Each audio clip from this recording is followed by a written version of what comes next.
नमस्कार, सवाल 10 बजे देख रहे हैं आप और आपके साथ मैं खुरतू। शुरुआत करते हैं बुलेटिन की और सबसे पहले आज का विशेष मुद्दा आपके सामने रखते हैं।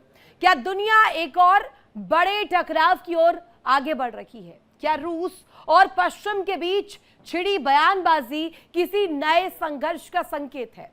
और क्या यूक्रेन युद्ध अब सिर्फ यूक्रेन तक सीमित रह गया है? रूस के राष्ट्रपति व्लादिमीर पुतिन ने एक बार फिर से पश्चिमी देशों पर तीखा हमला बोला। पुतिन का आरोप है कि नेटो और यूरोपीय देश रूस के खिलाफ युद्ध की तैयारी कर रहे हैं, लेकिन दुनिया के सामने खुद को पीड़ित दिखाने के लिए रूस को ही खतरा बता रहे हैं। पुतिन ने कहा कि यह पश्चिम की पुरानी रणनीति है, पुराना तरीका है। पहले खतरा पैदा करो, फिर उसी खतरे का हवाला देकर अपनी सैन्य ताकत को बढ़ाओ। उन्होंने इतिहास का हवाला देते हुए द्विपक्षीय विश्व युद्ध और सोवियत संघ पर हुए हमले का भी जिक्र किया। दावा किया कि आज भी रूस को घेरने की वही कोशिश दोहराई जा रही है। और इस बीच सबसे बड़ा सवाल ये कि क्या पुतिन सिर्फ चेतावनी दे रहे हैं या फिर दुनिया को किसी बड़े भू राजनीतिक टकराव का संकेत इसके द्वारा मिल रहा है? क्या रूस और पश्चिम के बीच बढ़ती तलखी किसी नए संकट के दरवाजे को खोल सकती है? और यूक्रेन युद्ध के बीच इन बयानों का वैश्विक सुरक्षा पर असर क्या पड़ेगा? रूस यहां पर कहता हुआ नजर आ रहा है कि वो अपनी सुरक्षा से कोई समझौता नहीं करेगा। पश्चिमी देश रूस की नीतियों को क्षेत्रीय स्थिरता के लिए बड़ा खतरा बताते हैं। ऐसे में बड़ा सवाल ये कि सिर्फ बयानबाजी का ये मामला लगता है क्या, बल्कि उस भविष्य का ये पूरा एक नुमाइंदा लगता है जिसकी आहट दुनिया भी सुन रही है।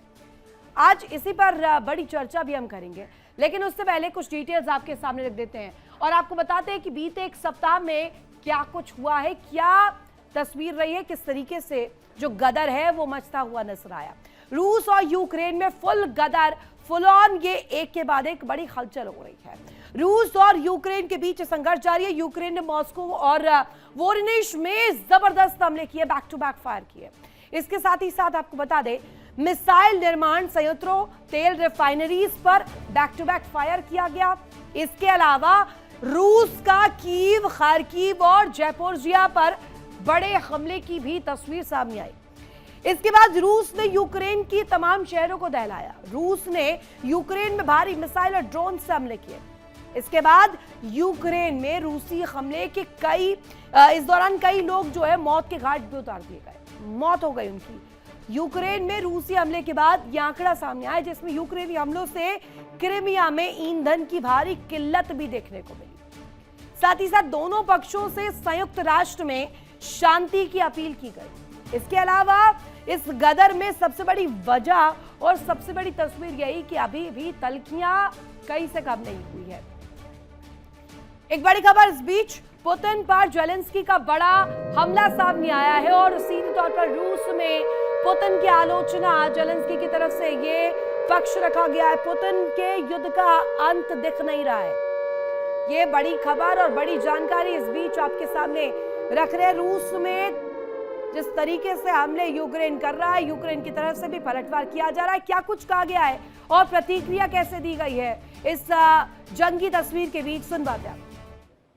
Бажаю здоров'я. Коротко про цей день. Перше сьогодні день Альфи, СБУ. Один з найсильніших наших підрозділів. Я дякую вам, воїни.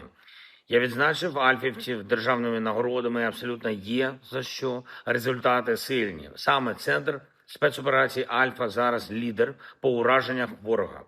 Бажаю здоров'я. Коротко про цей день.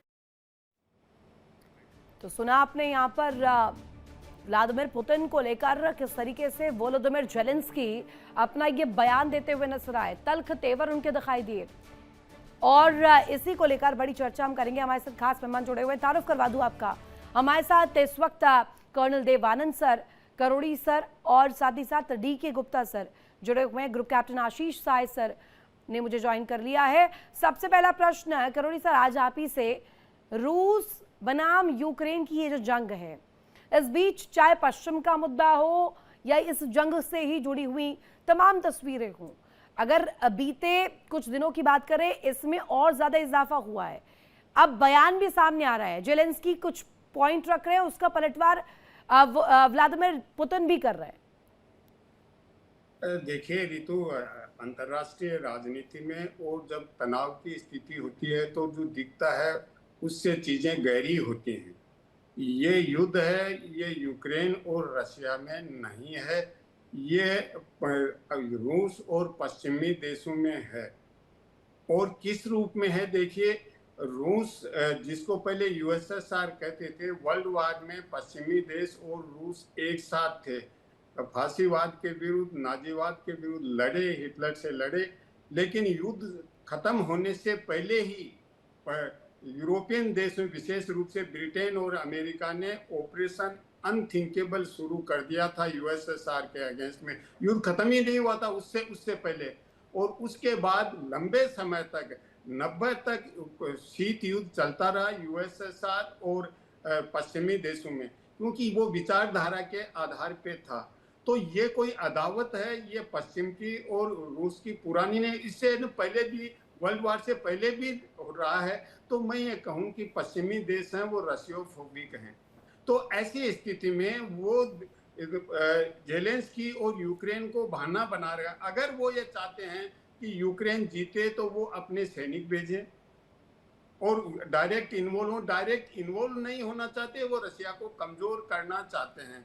उनका इंटेंशन बिल्कुल क्लियर है। और रशिया ने ये कह दिया कि मैं युद्ध नहीं कर रहा हूं, ये स्पेशल मिलिट्री ऑपरेशन है, यूक्रेन का डी नाजीफिकेशन करना है। दूसरा यह है कि यूक्रेन नेटो का सदस्य नहीं बने। दो उद्देश्य हैं उसके। और यूक्रेन को नेटो का सदस्य वो नहीं बना रहे हैं, क्योंकि बनाते ही नेटो के जो आर्टिकल 5 है वो लागू होगा, उनको लड़ना पड़ेगा। तो यूरोपियंस हैं वो रशिया से लड़ना नहीं चाहते, लेकिन कमजोर करना चाहते हैं। और इसीलिए पुतिन ने बहुत पहले कह दिया था कि historical Russia has been robbed, डकैती डाली है जो ऐतिहासिक रशिया था उस पे।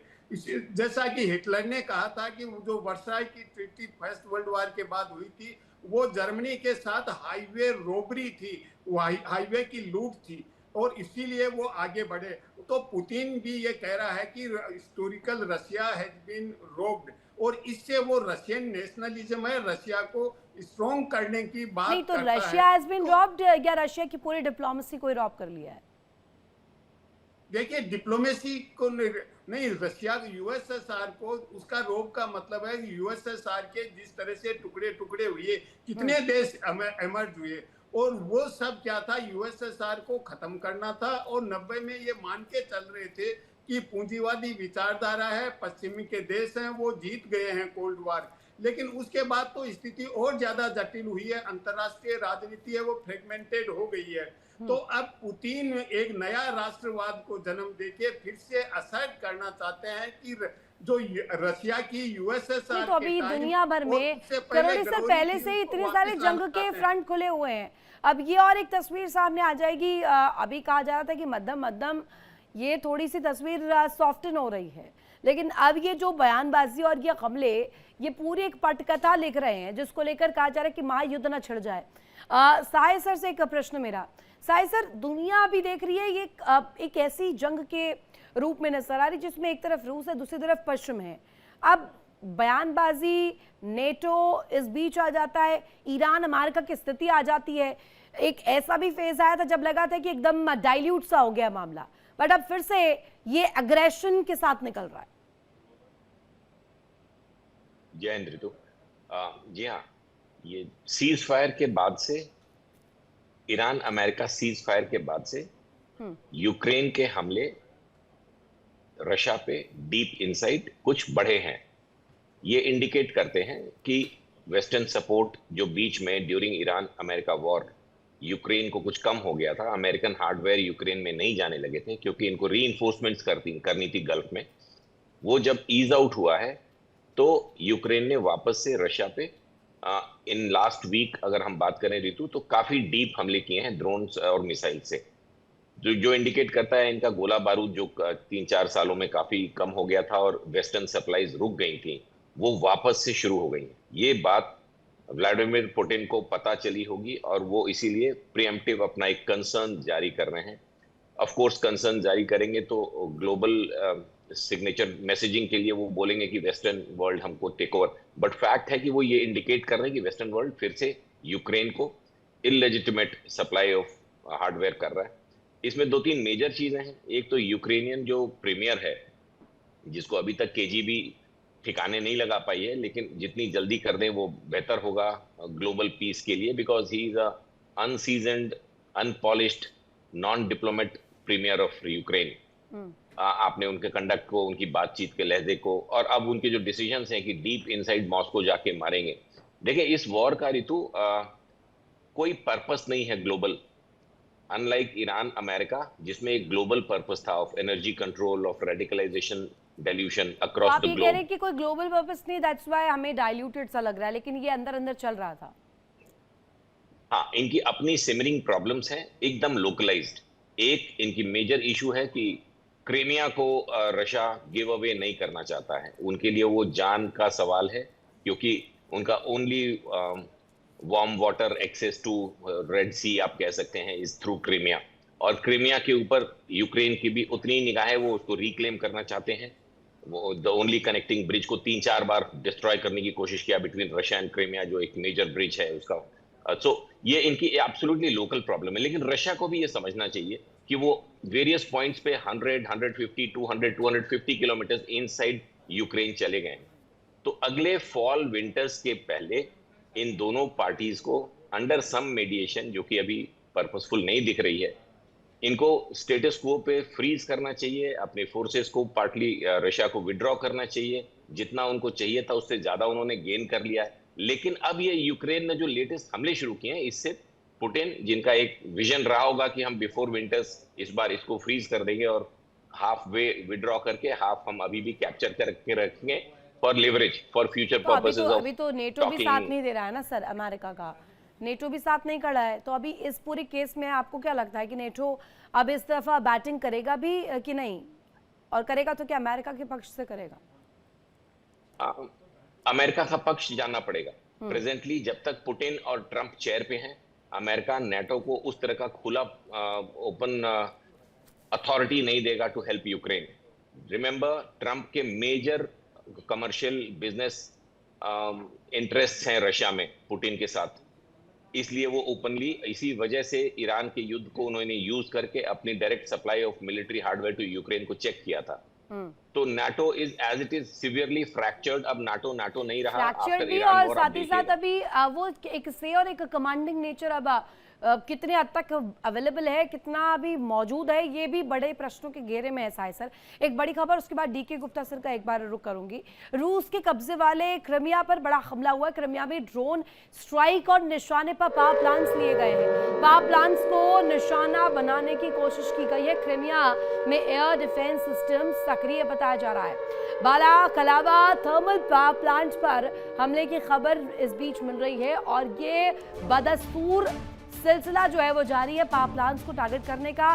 क्रिमिया में एयर डिफेंस सिस्टम एक्टिव हुआ, हालांकि इसको लेकर इंफॉर्मेशन भी मिल रही है, और बाकायदे बाला खलावा थर्मल पावर प्लांट जो है उस पर ये भीषण स्ट्राइक की गई है।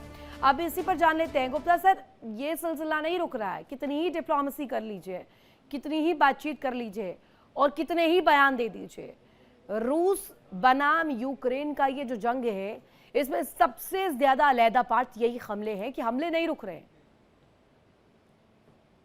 जी, मैं हर जो इसमें दुनिया में चीजें चल रही हैं उसको मैं लाके हमेशा अमेरिका से जोड़ देता हूं। देखिए, अमेरिका 4 इंटरफेस पे काम कर रहा है। मैं बार बार बता रहा हूं कि एक तो उसको डिफेंस प्रोडक्शन में जो इसमें उसके मागा का एक टारगेट है, उसमें अचीव करना है, जो 34% से 44-45% पे आ गया है। वो बिकॉज ऑफ यूक्रेन वार और ईरान वार। उसके बाद क्रूड ऑयल में वर्ल्ड का सबसे ज्यादा इसमें ऑयल प्रोड्यूस कर रहा, 5.02 मिलियन पर डे। तीसरी चीज है कि उसको टेक्नोलॉजी ट्रांसफर नहीं करना है। वो चाहे भारत हो चाहे चाइना हो, उसने बोल दिया कि कांग्रेस से आपको अप्रूवल लेनी पड़ेगी अगर जो मेजर टेक्नोलॉजीज अगर देनी है, खासकर एआई वगैरह में और कंप्यूटर रिलेटेड। चौथा है कि उसने जो टैरिफ को अपना हथियार बनाया। अब इस क्रम में क्या है कि जब हम लोग ईरान की बात कर रहे थे तो मैं बार बार ये बोलता था कि Iran is one just subset for the America. अब ईरान में तेल का बहाव चलता रहेगा जब तक मीटर नहीं होंगे। यहां पे शांति के बाद जो है अब ट्रंप जो है कहीं और ध्यान देंगे। जैसा कि ग्रुपी ने भी कहा कि अब ईरान का जो है यूक्रेन का डीप अटैक होने लग गया है। इस सोची समझी चाल के तहत क्यों? क्योंकि इससे अब वहां पे जो यहाँ पे रुकेगा हथियारों का बिकना और जो ऑयल, देखिए बहुत ज्यादा ऑयल यूआर में जाता है। इससे ज्यादा मतलब आप उसका आकलन भी नहीं लगा सकते कि इतना ज्यादा ऑयल जाता है। वो सब अमेरिका बेचेगा नाटो को और यूक्रेन को। तो ये सारी चीजें जो है अब इस वार को जरा सा और एग्रेसिव करने के रसिया के साथ अपनी रेटिंग अच्छा करेंगे ट्रंप वहां पे, और यहाँ पे यूक्रेन को लगा के, और उसके साथ साथ जो है यहाँ पे अपना डिफेंस ऑयल और जो टैरिफ कम का चली रहा है, तो सब मिला जुला के कहीं न कहीं पर चल इंगेज कहाँ करना रही है एक चीज और अमानिका है। की? आपको लगता है क्या जेलेंस्की के साथ सही कोऑर्डिनेशन अभी भी एक्टिव है, चल रही है? वो जो वीडियो सोशल मीडिया पर वायरल हुई थी, if you remember that memory, अगर उसमें देखें डोनाल्ड ट्रंप का body language with Zelensky's way ahead. देखिए रितु जी, जेलेंस्की से कोई मतलब ट्रंप का नहीं है। अगर ट्रंप का मतलब है तो पुतिन से है। 1 से 3% एलिट ग्रुप जो रसिया के अंदर रहते हैं उनका आज भी सपना है, और मैं बता दूं कि इतने स्ट्रांग है वो कि पूरी ब्यूरोक्रेसी, इंडस्ट्री, प्रोफेशनलिज्म पे उनका कब्जा आज भी है। भारत में तो फिर भी ज्यादा है, समानता है आय की, रसिया में नहीं है। ये आज भी यूएसएसआर को देखना चाहते हैं। और ट्रंप की दोस्ती पुतिन से बहुत अच्छी है। पुतिन के बारे में कहा जाता था कि इन्होंने ट्रंप को जिताने में सहायता की थी, इसलिए यूक्रेन वार को छिड़वाया था बिडेन ने ट्रंप के खिलाफ, अरे पुतिन के खिलाफ। तो यहाँ पे यूरोपियन कंट्रीज को भी वो हमारे यहाँ हाजिरी लगाते रहे। वहां पे कहीं न कहीं डराना है ट्रंप को कि यूरोपियन कंट्री आप समझ करो। और लेकिन रसिया का जो अभी पुतिन जो बोले हैं उसमें बहुत मैटर छिपा हुआ है। वो बहुत सॉलिड बात कहे हैं, और उसका मैं 1 मिनट के अंदर फिगर दे देता हूं आपको। देखिए जो एक्सपेंडिचर था नाटो का 2021 की बात हो रहा है, जब यूक्रेन नहीं शुरू हुआ था, Right. 1 ट्रिलियन डिफेंस एक्सपेंडिचर था नाटो का, लेकिन आज वो एक्सपेंडिचर जाके 1.5 ट्रिलियन डॉलर हो गया है उनका। और 5% जीडीपी का आप खर्च कर रहा है यूरोप, और 26% सैनिकों की जो है ज्यादा रिक्रूटमेंट जर्मनी ने करना शुरू कर दिया, और बेल्जियम भी उसी पे चला गया है। और जो नॉर्डिक कंट्री थी, जो स्वीडन है, फिनलैंड है, इन्होंने अपने सिद्धांत को तोड़ दिए हैं और ये अपनी सेना तैयार करने लग गए। तो ये सारी चीजें पुतिन को कहीं न कहीं लाके खड़ा करती है कि एक घेराबंदी हो सकती है, और नहीं, फ्यूचर में आंकड़े कभी भी जो कुछ नहीं कह कहा रहे जा हो सकता। सर, आप बिल्कुल सही कह रहे हैं। आंकड़े आपने प्रेजेंट किए, आंकड़ों को कभी झुटलाया नहीं जा सकता। डेटा एक ऐसी चीज़ है जो फैक्चुअल इंफॉर्मेशन रखती होगी। लेकिन साय सर, मैं डेफिनेटली आपसे पूछना चाहूँगी उस वायरल वीडियो पर भी कि जिसमें जेलेंस्की को एक तरह से लताड़ रहे हैं डोनाल्ड ट्रंप, उनके बॉडी लैंग्वेज से, उनके रवैये से ऐसा लग रहा है कि वो ये दिखाना चाह रहे हैं कि गलती की है जेलेंस्की ने पुतिन के साथ पंगा लेकर। और एक और इसी में मैं ऐड ऑन करके प्रश्न आपसे पूछना चाहती हूँ कि ये धीरे धीरे ऐसा लग रहा था कि अब ये उस एसिमेट्रिक वॉरफेयर में जा रही जो डाइल्यूटेड है, एकदम से ये एग्रेशन की वजह क्या है? रितु, जिस वीडियो की आप बात कर रही हैं उसका एक पहला हिस्सा भी था, इफ यू रिमेंबर, जब जेलेंस्की वहां पे अपनी गाड़ी से उतरकर और as a protocol Trump was standing there, तो उन्होंने उनके ड्रेस पे क्वेश्चन किया था कि why you dressed up like this.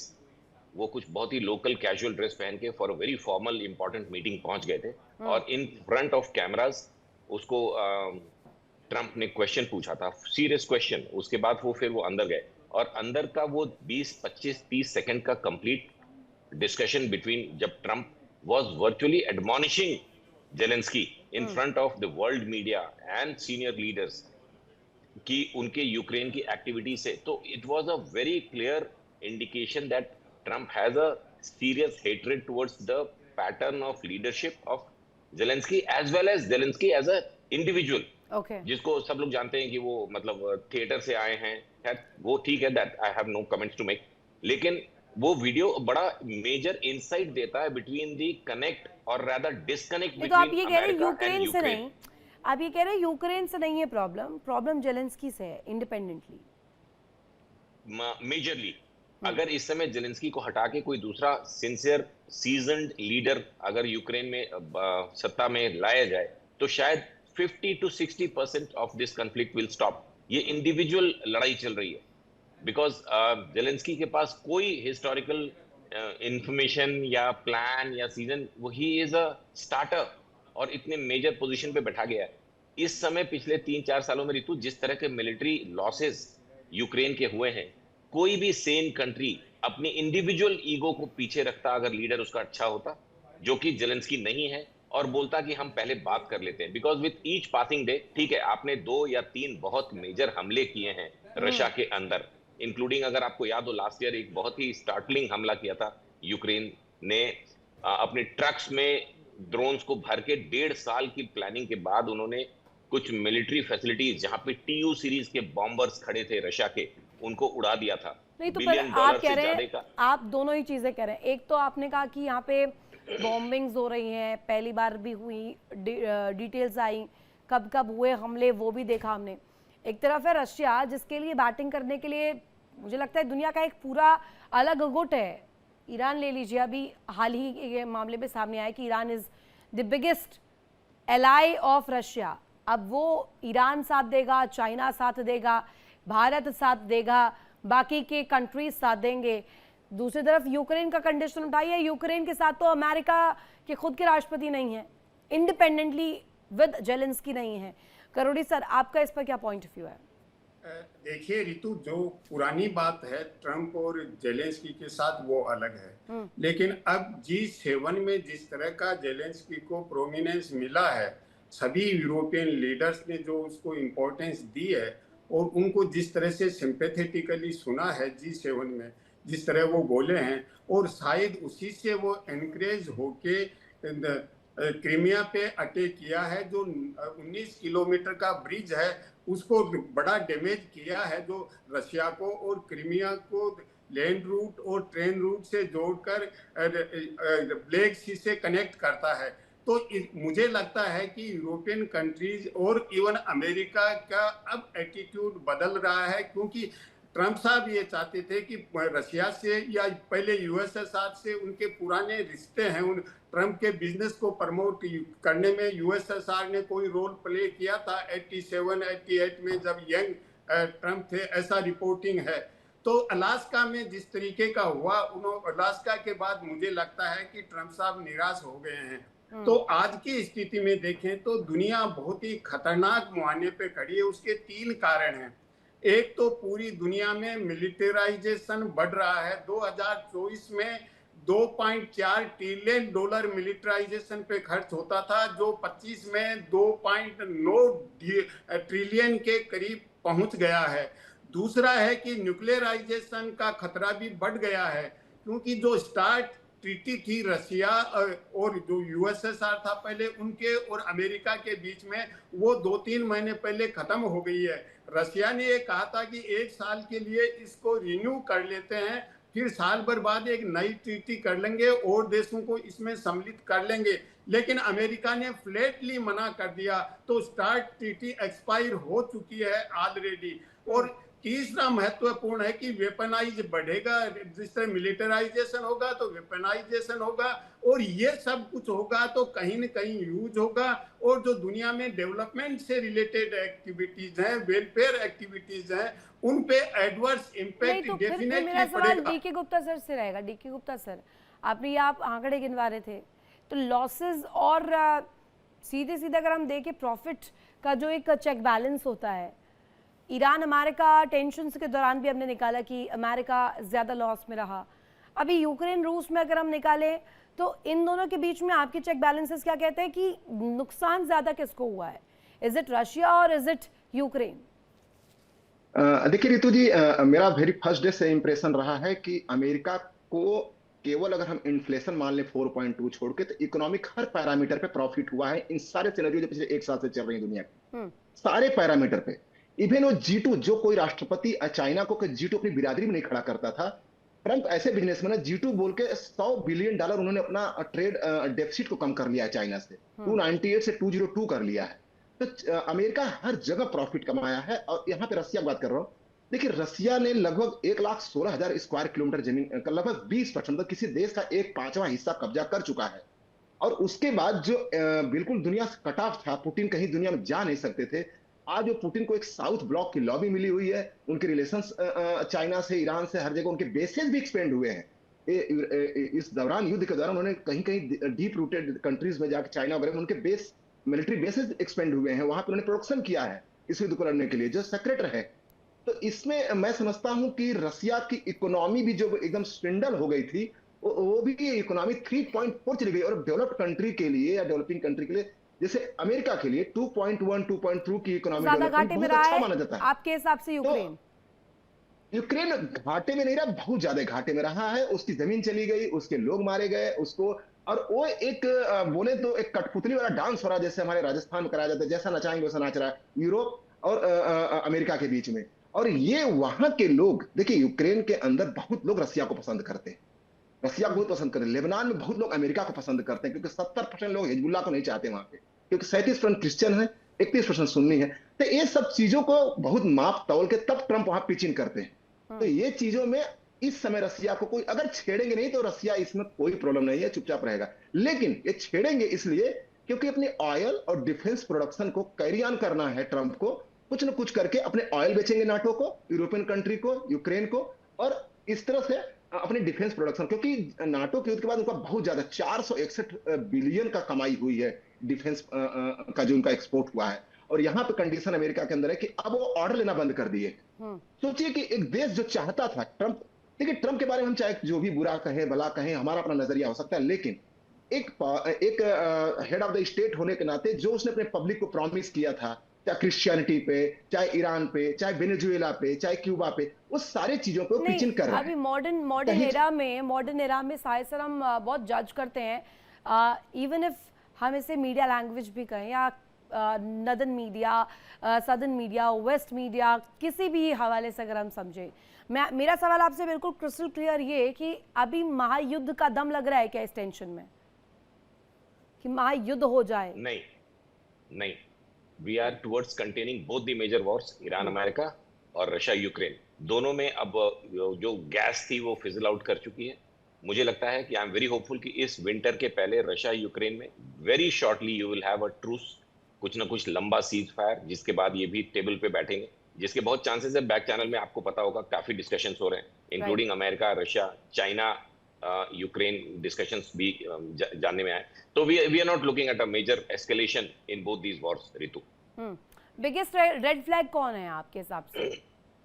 Zelensky, he must go and the things will be much better. करोड़ी सर मुस्कुरा रहे हैं आपकी इस जवाब पर। करोड़ी सर, देखिए रितु, मैं आशीष सर के साथ बिल्कुल सहमत हूं कि कोई वर्ल्ड वार की संभावना नहीं है, लेकिन कंप्लीट कॉन्फ्लिक्ट रिजोल्यूशन भी संभव नहीं है। उसका कारण है क्योंकि अमेरिका हमेशा कॉन्फ्लिक्ट में गेन करता है। वर्ल्ड वार में भी अमेरिका की जीडीपी कम नहीं हुई, कोई देश वार में इन्वॉल्व होता है तो जीडीपी डिक्लाइन होती है। वर्ल्ड वार में अमेरिका की जीडीपी बढ़ी। उसके बाद जहां जब जब कॉन्फ्लिक्ट हुए हैं, अमेरिका का मिलिट्री इंडस्ट्रियल कॉम्प्लेक्स है, उसको प्रॉफिट हुआ है, अमेरिका के हथियार बिके हैं। तो हम ये इमेजिन नहीं कर सकते कि बिल्कुल कॉन्फ्लिक्ट फ्री कोई वर्ल्ड होगा, पीसफुल वर्ल्ड होगा, स्टेबल वर्ल्ड होगा, वो असंभव है। क्योंकि जो मिलिट्री इंडस्ट्रियल कॉम्प्लेक्स है सुपर अमेरिका में भी है और दूसरे देशों में भी जो हथियारों की इंडस्ट्री है वो हथियार बेचना चाहता है, वो तभी बिकेंगे जब कॉन्फ्लिक्ट होगा। तो जब मिलिट्री बजट बढ़ेगा तो उसको स्पेंड कहाँ करेंगे? इवन अमेरिका ने अभी जो ईरान के फंड्स रिलीज किए हैं उसके लिए भी कह रहा है कि आप जो आपके फूड ग्रेन्स हैं, कॉर्न है, सोयाबीन है, ये सब अमेरिका से खरीदेंगे, हमारे फंड्स को हम तय करेंगे, फंड्स तो रिलीज करवा देंगे आपके, लेकिन वो अमेरिका की चीजें खरीदेंगे। तो इस तरह की ये स्थिति चलती रहेगी, लेकिन वर्ल्ड वार की संभावना नहीं है, क्योंकि वर्ल्ड वार में एक बहुत बड़ी रिस्क होती है। जब भी कोई मेजर वार होता है जिसको हम वर्ल्ड वार कहते हैं, तो जो एग्जिस्टिंग पावर कॉन्फ़िगरेशन है, पावर स्ट्रेटिफिकेशन है, वो बिल्कुल अपसाइड डाउन हो जाता है, नए पावर इमर्ज होते हैं। क्योंकि वर्ल्ड वार से पहले यूरोपियन पावर्स बड़े शक्तिशाली थे, वो पूरी तरह तबाह हो गए। अब मैं ये उम्मीद कर रही हूँ कि कम से कम करोड़ी सर आप ट्रंप को रेड फ्लैग नहीं बोल देंगे इसके बाद रूस यूक्रेन युद्ध में। नहीं, देखिए ट्रंप साहब हैं, वो तो बिल्कुल अपना ट्रांजैक्शन करते हैं, उनको यूक्रेन के जो मिनरल्स हैं वो चाहिए, उससे ज्यादा उनको कुछ नहीं चाहिए। और वो हथियारों के लिए कह रहे हैं कि हम बेचेंगे जिसे इजराइल को देते हैं उस तरह से यूक्रेन को हथियार वो फ्री में नहीं देंगे, क्योंकि इजराइल का रिश्ता अमेरिका से अलग है, यूक्रेन का अलग तरीके का है। तो फ्री में हथियार नहीं देंगे, लेकिन वो बेचेंगे, और बेचने के लिए अगर पैसा नहीं, ये तो वही वाली बात हो गई ना, ये वही वाली बात है सर। आप कह रहे हैं कि जंग होती भी जंगों में जंगी हथियारों को बेचने के लिए, तो ये तो लॉजिकली देखे तो शायद सर आप इसे इंटरप्रेट कर पा रहे हैं क्या? करोड़ी सर कह रहे हैं कि जंग होती ही जंग के दौरान इस्तेमाल किए गए हथियारों को बेचने के लिए, तो रूस और यूक्रेन इसमें उस तरीके का फैक्टर लगता है। ऋतु, ये बहुत सीरियस, बहुत ही सीरियस ग्लोबल मैटर है कि जो वॉर इंडस्ट्री है, डिफेंस इंडस्ट्री है, जो हार्डवेयर सप्लायर्स हैं पूरी दुनिया में, जितनी मेजर इकोनॉमीज हैं, वो एक बहुत मेजर रोल प्ले करती हैं वॉर मॉन्गरिंग में, युद्ध शुरू कराने में, युद्ध के डिसीजंस को इन्फ्लुएंस करने में, ताकि वो जल्दी खत्म ना हो जाए। क्योंकि जीडीपी का एक मेजर हिस्सा 3-4-5% हिस्सा वेपन हार्डवेयर, मिलिट्री हार्डवेयर को प्रोड्यूस करने में, और इससे एक बहुत मेजर इकोनॉमिक साइकिल चलता है। अमेरिका में, just before I sign off Ritu, America में रिपब्लिकन्स एंड डेमोक्रेट्स किसी मामले पे एक सहमत नहीं होते हैं। ट्रंप का कहीं नाम लिख दिया वो हटा देते हैं, उन्होंने कहीं आइस डिप्लॉय कर दी उसके खिलाफ चले जाते हैं आपस में। लेकिन जब मिलिट्री बजट पास होता है तो रिपब्लिकन्स और डेमोक्रेट्स दोनों पास करते हैं। कभी भी ऐसा नहीं हुआ। अभी from 90 billion to 1.5 trillion dollar का इस बार बजट मांग रहा है पिछले 20 दिन से इनका कांग्रेस। अभी उस पर डिस्कशन कर रहे हैं, अच्छे अच्छे सवाल पूछ रहे हैं, लेकिन इवेंचुअली देखना ऋतु, ये बजट भी पास होगा। 1.5 trillion which is more than 50% escalation of the US defence budget. तो ये जो इंडस्ट्रीज हैं, चाहे वो बोइंग हो, चाहे वो लॉकहीड मार्टिन हो, चाहे वो रफाल, ये जितने भी हैं दुनिया तो में, ये वॉर इसी क्रिएट से ऐड करते कर हैं। देती हूँ Gupta sir, is this war mongering और just a case of a war और अ टेंशन और अ रीजनल डिस्प्यूट? नहीं जी, देखिए एक वार मॉन्गरिंग है। और मैं बता दूं कि जब बिडेन की गवर्नमेंट और बराक हुसैन ओबामा की गवर्नमेंट जरा सा सॉफ्ट थी, उस समय रसिया ने अंटार्कटिका में बहुत सारे बेसेस बनाए हैं, बहुत ज्यादा डेवलपमेंट किया है। जब ये बात पता चली बिडेन को, तो उन्होंने इंगेज करने की रसिया कोशिश की। और जो ट्रंप जो है ये बहुत एग्रेसिव होकर वार मॉन्गरिंग की तरफ गए। और मैं बता दूं कि अभी यूक्रेन वाला मामला अगर कुछ होगा तो कहीं और फ्रंट ओपन करेंगे, ताकि इनकी जो इंडस्ट्री जो चलती रहे। और उसके साथ साथ देखिए, इसके साथ उन्होंने परिपाटी बना, एक उन्होंने बेसलाइन बनाया। जितने भी इन्वायरमेंटल पैक्ट थे दुनिया के, सबसे ट्रंप ने अपना नाम वापस लिया, चाहे WHO हो, चाहे कोई रिन्यूएबल एनर्जी के पैक्ट यूनाइटेड नेशंस के, क्योंकि बहुत ज्यादा प्रदूषण तो होता है। अलार्म बज रहा है अभी महायुद्ध का, या फिर अभी पोस्टपोन हो गया कुछ समय के लिए? नहीं, यहाँ पे कोई मेजर युद्ध नहीं होगा, कुछ भी नहीं होगा। बस एक छोटे छोटे कॉन्फ्रेंस चलते रहेंगे, लोग इंगेज रहेंगे, अच्छे खासे सप्लाई यानी आप लेते कह रहे रहेंगे हैं कि जो अमेरिका अभी वाले। साय सर ने कहा कि बस होती रहेंगी चीजें, हथियारों को बेचा जाएगा, करोड़ी सर के अकॉर्डिंग वही चीजें चल रही है। रूस यूक्रेन का ये जो पूरा कंडीशन है, अभी आने वाले समय में देखना होगा कि आखिर किस तरीके से इस पर कोई ऐसा सोल्यूशन या कोई ईज मिलता है। बहुत शुक्रिया आप तीनों का ही कनेक्ट होने के लिए और कीमती वक्त के साथ कीमती राय देने के लिए। इसी के साथ यहाँ रुकेंगे छोटे से ब्रेक के लिए। ब्रेक के उस पार भी खबरें लगातार जारी है, आप देखते रहिए इंडिया डेली। देखिए इंडिया डेली 24/7 अब आपकी स्मार्ट टीवी पर। इंडिया डेली मौजूद है सभी डिजिटल प्लेटफॉर्म पर लाइव और लगातार। इंडिया डेली 24/7 हर दिन राष्ट्र को समर्पित।